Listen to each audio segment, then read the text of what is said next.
Hey there my quilty friends, did you know that my fall sewing projects are some of my most popular videos? And I love fall so much I wanted to make a real banger of a video for you, and I hope you agree that this is it. I'm going to show you how to make a quilted heart pumpkin block, but you've got to stay till the very end to see what I actually made with my quilted heart pumpkin block, and I'll give you a little hint. I've made 3 different things with it. I can't wait to show you. You can find a copy of these cutting instructions over on my website. I'll put a link in the description below. So we're going to start off with our B fabrics that are squared. So first off, our 1.5 by 1.5 inch squared pieces and our 3 by 3 inch squared pieces. Then what we're going to do is turn them over to the wrong sides, and then we're going to draw a diagonal line from corner to corner. So I'm just going to take my ruler, line it up at the top. I like to check it's also lined up at the bottom before I draw my line. And I'll repeat that until I've drawn a line on all of my pieces, which is 6 in total.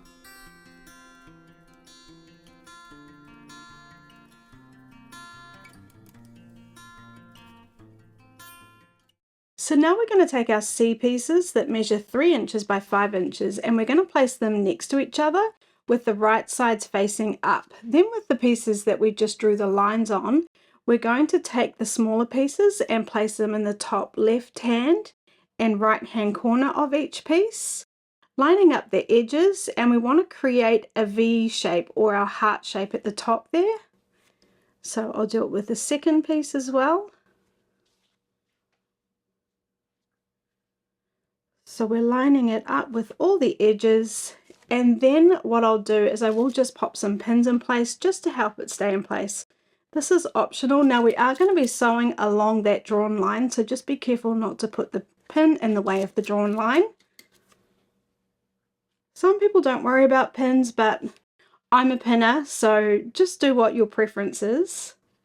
The pieces are so little, but I think it does help them stay in place when we're sewing. Then we're going to take our larger pieces and place them down on the bottom.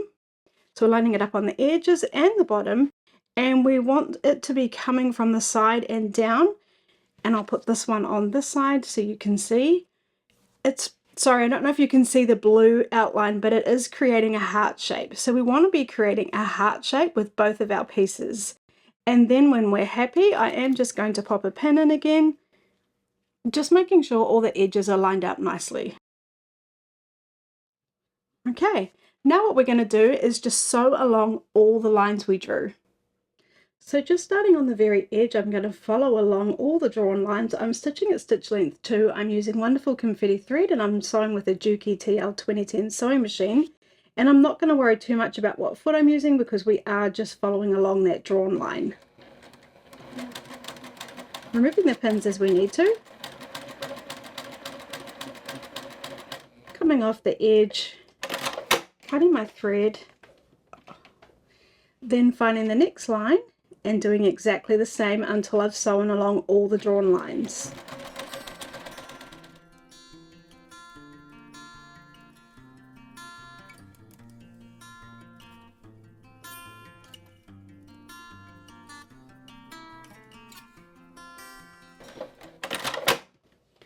Now it's optional, but you might like to just press now so it's all laying nice and flat.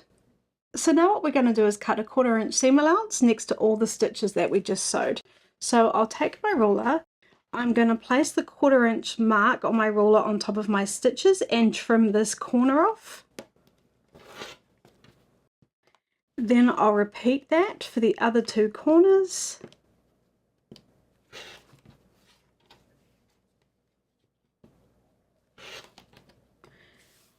And then I'll repeat that for the other piece that we did.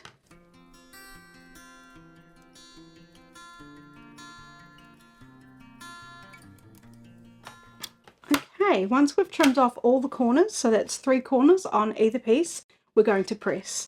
Then we're going to press our stitches, which helps our stitches set into the fabric, making them stronger and our block lay flatter. Then we're going to press towards our B fabric, so opening it up, finger pressing in here, making sure there's no creases, and then pressing. And I'll repeat that for all the corners.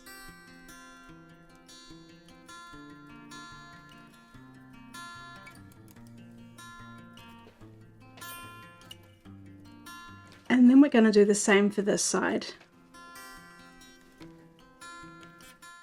So now we can see our heart shape is forming. We're going to place those two pieces right sides together and line up these edges and pin. Now where I can see these seams are here, I am just going to open it up and check that it's going to be sitting nicely. So you can have a little play with that before you sew them together. I'm just opening them up and then pinning when I'm happy. And then again down the bottom.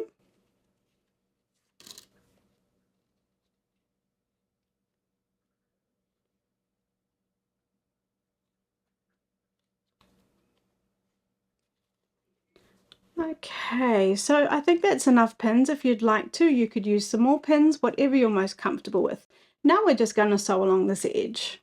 So just like before, we're starting on the very edge. Now I am using my 1/4 inch foot here, and I'm still stitching at stitch length 2. I'm going to just stitch all the way along to the very edge.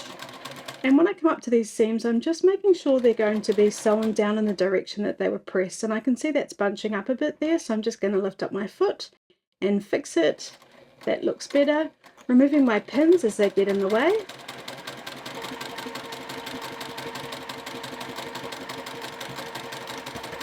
Coming off the very edge, and now let's press. Now what we're going to do is just press our seams open. So I'm just going to take my finger and press it open there and then press it with my iron. It can be a little bit fiddly. And then if we turn it over, you can see we've got our heart shape. Now we're going to take both of our B pieces that measure 2.5 inches by 5 inches and sew them on either side of our heart. So I'm going to take one, place it right sides together on this edge, line up the edges on the top, the side and the bottom, and then when I'm happy I will pop a pin in. Now I like to sew on the other side so I can check that all my seams are going to be laid nice and flat when I've sewn them. So when I'm happy, I'll just pop a couple of pins in. Now, if your block is already looking a little bit wonky, you've got two options. You could quickly cut it with your cutter and make it nice and straight, or you can just do your best at lining it up just like I did there. My edges were definitely not perfect, so I just made them work the best I can. I mean, if they were really bad, I would have cut them, but they weren't so bad that I needed to go to all that effort. So just lining up the second side, lining up those edges, and when I'm happy, popping a pin in.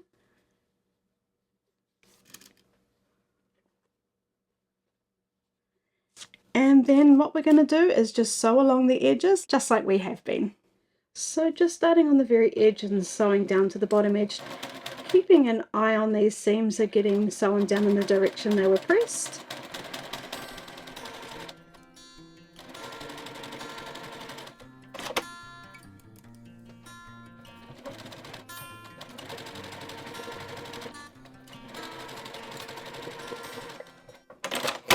Now let's give that a quick press. So setting our stitches again, and then we're going to press it open so it's facing our B fabric.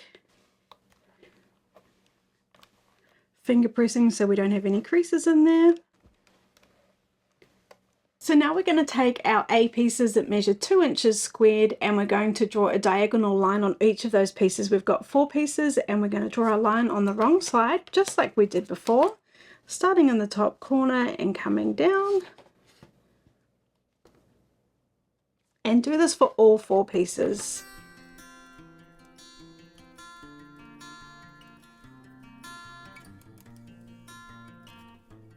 So now we're going to take our 2 B pieces that measure 9.5 inches by 2.5 inches, and we're going to place the squares that we just drew our diagonal lines on them. So we're going to place them on the top left hand corner and the right hand corner. And again, we want our line to be basically cutting off the corner there. So I'll just, when I'm happy that the edges are lined up nicely, I'll just pop a pin in. Again on this side, edges lined up nicely, popping my pin in, and I'll repeat that for my second piece. Okay, and you guessed it, we're just going to sew along that drawn line again and then cut off the excess with a 1/4 inch seam allowance.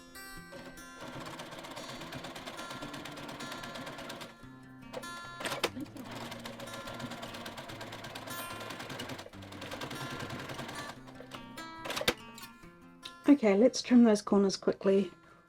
So now we'll just take our ruler and line up that 1/4 inch mark on our ruler on top of our stitches and trim all the 4 corners.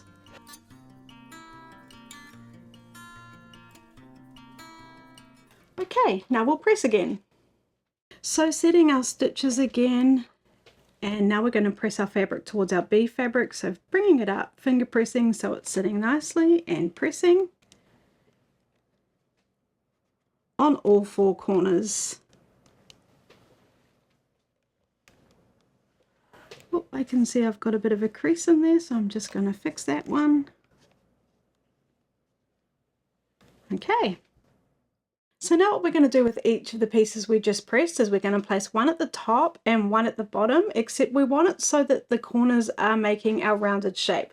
So I'll just spin this one around so you can see it looks like we've rounded off the corners of our pumpkin. Then we're going to sew them together. So I'm going to place this one right sides together. I'm going to line up all the edges and I'm going to flip it over actually because I like to sew on this side so I can check that all my seams are being sewn in the correct position. Then I'll just pop a couple of pins in. If pins are optional, it's just a personal preference. I do love my pins. And then what I'm going to do is place the top piece right sides together and pin that one as well. Lining up all the edges. And pinning. I like to start at the beginning and at the end, and then pin in the center. Okay, let's sew. So just as we have been sewing along the whole edge there,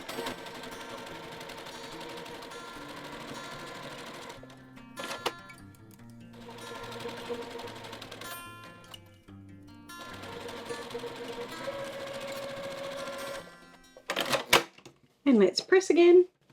So just setting our stitches again on both sides, and then we're going to press our seams towards the outer edge. So flipping it over, giving it a finger press and then pressing.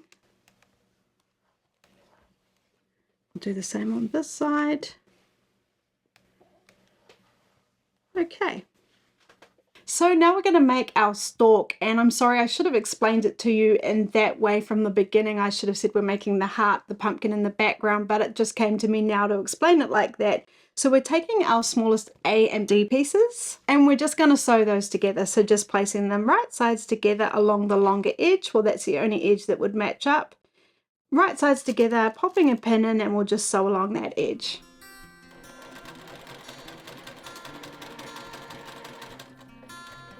And setting our stitches and just pressing towards our D fabric.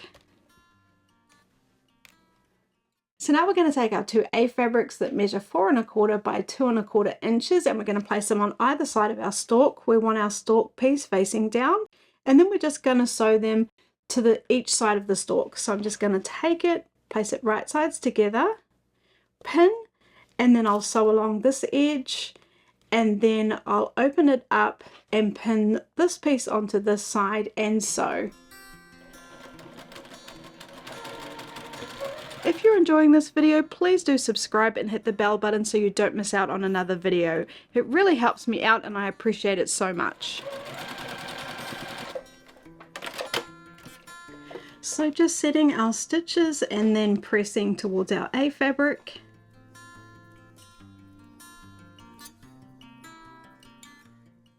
So we're taking our stalk and placing it on top of our pumpkin, and then we're going to sew it. So we're going to place it right sides together, line up all the edges, pin and sew.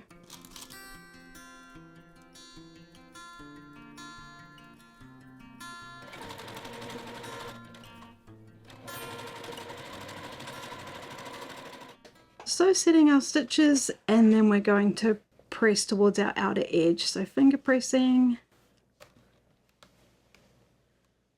And we're on the home stretch now. So now we're going to take the remaining A pieces or our background pieces and sew them to finish off our block. Now it's pretty self-explanatory. I'm not going to put you through the pain of watching me do each of those steps. What I'll do is I'll take the bottom piece, place it right sides together, pin and sew, and then I'll press towards the outer edge, and then I'll do the same for the 2 side pieces, and then we'll be done. So I'll see you when I'm finished. So there we have our Pumpkin Heart Quilt Block. Isn't that just the cutest? I think it's absolutely adorable. Now, I know you're wondering, well, what would I make with a Pumpkin Heart Quilt Block? Well, let me show you some of the fun things I did with it. I made a large pot holder that's perfect for your pumpkin pie this fall. All I did was make the quilt block and then I turned it into a pot holder. So I've got that beautiful brown star fabric on the back, which is one of my favorites this fall. And I've got a tutorial on how to make pot holders. I'll put a link down below for you. Or what about a table runner? What I did was I made 3 of my Pumpkin Heart quilt blocks and then I made 2 of my single Irish chain quilt blocks, sewed them together and turned it into a table runner. I'll put a link down below for more information, and I actually wrote a pattern for this. If you'd like to buy a PDF printable pattern, I'll put a link down below for that too. And last but not least, I made this adorable pumpkin cushion. I call it a cushion, I think you might call it a throw pillow. Isn't it just absolutely adorable? All I did was add extra borders around my pumpkin quilt block and then turned it into a cushion.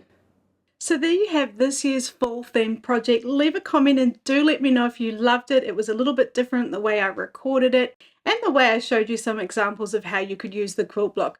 I'd love to know your thoughts. Thanks so much for watching till the very end. I really appreciate you.